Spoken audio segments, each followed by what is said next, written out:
frase que se repite muy a menudo, sobre todo alrededor del campo, del mundo de la política y las decisiones que se toman, que reza de que el camino al infierno está pavimentado de buenas intenciones. Querer a veces hacer el bien, generar cierto bienestar, satisfacer ciertas necesidades, sobre todo temporales, justifica muchas cosas y muchas de ellas a veces terminan mal porque necesariamente van en el mal sentido,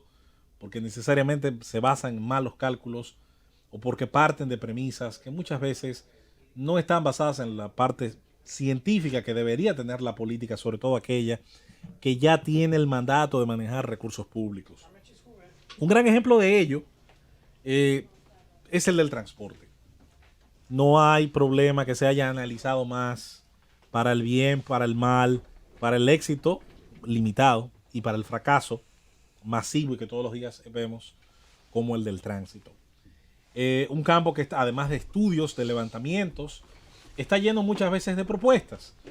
que van a veces desde las más aéreas. Aquí hemos tenido incluso algunos proponentes de soluciones que bien parecerían destinadas a ciudades del primer mundo. Recuerdo haber tenido aquí en cabina unas personas muy bien intencionadas y con unos prototipos muy modernos, ofrecer una especie de, no sé si llamarle tubería o qué, que iba a atravesar la capital de lado a lado y que no iba a tener ninguna afectación medioambiental y por el cual podrían correr hasta bicicletas. Eso me parecía muy fabuloso, bueno, muy poco práctico, sobre todo desde el punto de vista de la inversión. Y hago todo este introito porque veo que la Oficina Metropolitana de Servicio de Autobuses, OMSA, que ahora está subsumida en medio de ese pulpo, en medio de ese kraken que llamamos Intrant, que más que convertirse en un nuevo organismo de transporte, termina siendo la suma de todo lo anterior, la suma de las tantas oficinas y direcciones que trataban, que versaban originalmente sobre ese tema, ahora con una enorme legislación, que es la ley que le da inicio, probablemente la ley más extensa de la legislación dominicana completa, señores, es la ley del transporte. El trabajo que ahí se hizo, yo diría en gran parte bueno, y que entiendo que se inspira sobre todo en un gran trabajo técnico, no del todo realizable y que quizás al ser una ley tan grande y abarcadora, muchas cosas nacieron ya siendo obsoletas o siendo viejas y necesitan posteriormente una adaptación. La OMSA, que está subsumida dentro de ese universo burocrático, va a reforzar el corredor de la 27 de febrero con 37 guaguas nuevas. ¿Eso es malo per se? No, no lo es. Porque quienes hacen uso de ese servicio merecen lo mejor. Y merecen calidad, y merecen comodidad, y merecen que a lo mejor quienes están ahí sean personas también capacitadas y bien pagas. Ahora, 37 nuevas guaguas, que insisto, no está mal, es una mejor noticia que digan que hay 37 dañadas, para que conste.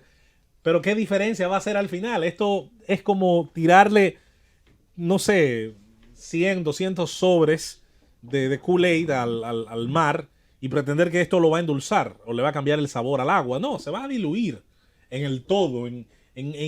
la enormidad del problema. Soy de los que piensa, claro, que con el servicio, sobre todo de autobuses, hay que hacer un trabajo de mantenimiento y de cuidado de sus unidades. Creo que ha faltado, sobre todo en el pasado, veo un poquito más de esfuerzo en el presente,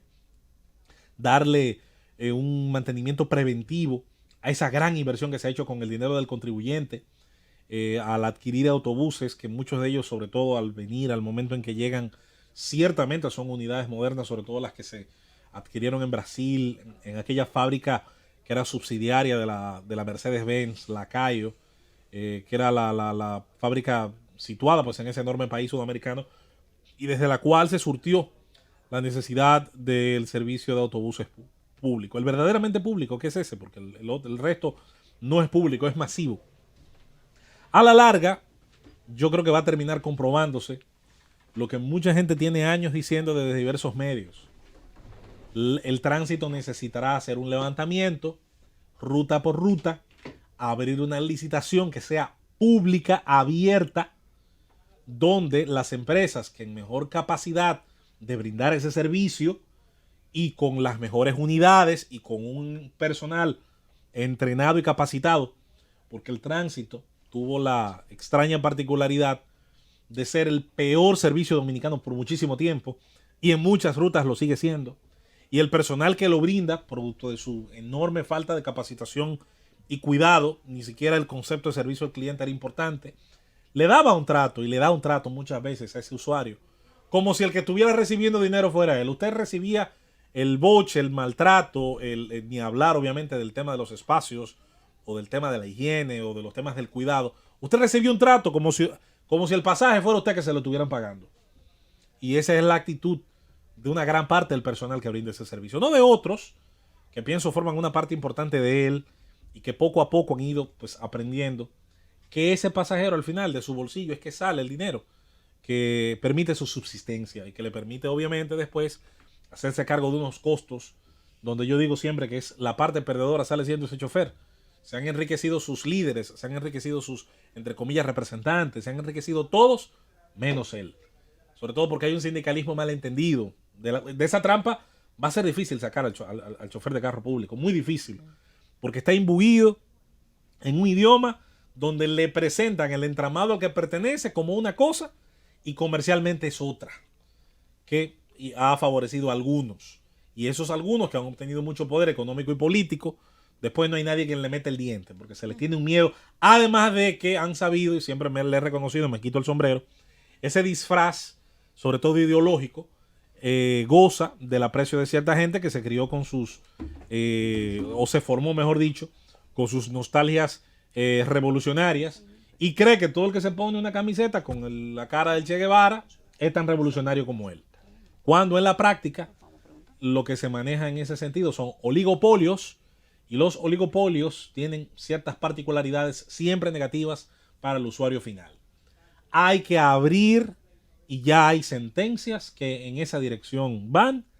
este campo como otros a la idea de que quien mejor servicio oferte, y no importa si el que mejor servicio puede ofertar sea Fenatrano, si es Fenatrano bienvenido sea, y yo he dicho que alguna parte del servicio Fenatrano como el de los autobuses azules es un servicio de primera calidad, con su wifi, con su pasaje para mi gusto incluso relativamente a un buen costo, a un buen precio que no lo suben hace mucho. Ese es un ejemplo. Si ese servicio termina siendo mejor en su relación calidad-precio, sincerizándose muchísimo mejor que el servicio que pueda dar incluso la parte estatal, a ese es que hay que darle un corredor o el espacio de un corredor suburbano. Pero hay que abrir el espacio a las mejores ofertas. Vengan de quien vengan. Yo voy a ser el primero que las va a apoyar y el primero que va a decir que hasta que no ocurra ese proceso de apertura, yo no sé a quién es que tanto miedo le tienen y cuál es el problema para hacerle el frente a la problemática del transporte masivo. El mismo, a través de autobuses o del tren, en cuanto a las obras del metro, algún día sean retomadas en serio, por cierto, son la única solución verdadera al problema del transporte, porque el resto de soluciones van a ser individuales y las calles van a tener el mismo ancho, los elevados van a tener la misma longitud y vamos a llenar ese flujo de vehículos, como ha ido ocurriendo, de más unidades y las mismas van a tener siempre una limitación logística para mover la enorme cantidad de gente que por asuntos de trabajo y producción necesita sobre todo sumarse al centro de la ciudad. Así que esas buenas intenciones, claro, bienvenidas sean las 37 unidades que presenta el Servicio Metropolitano de Autobuses, pero eso es echarle 2 cucharadas de azúcar a los ama pretendiendo que el río se va a volver dulce por eso.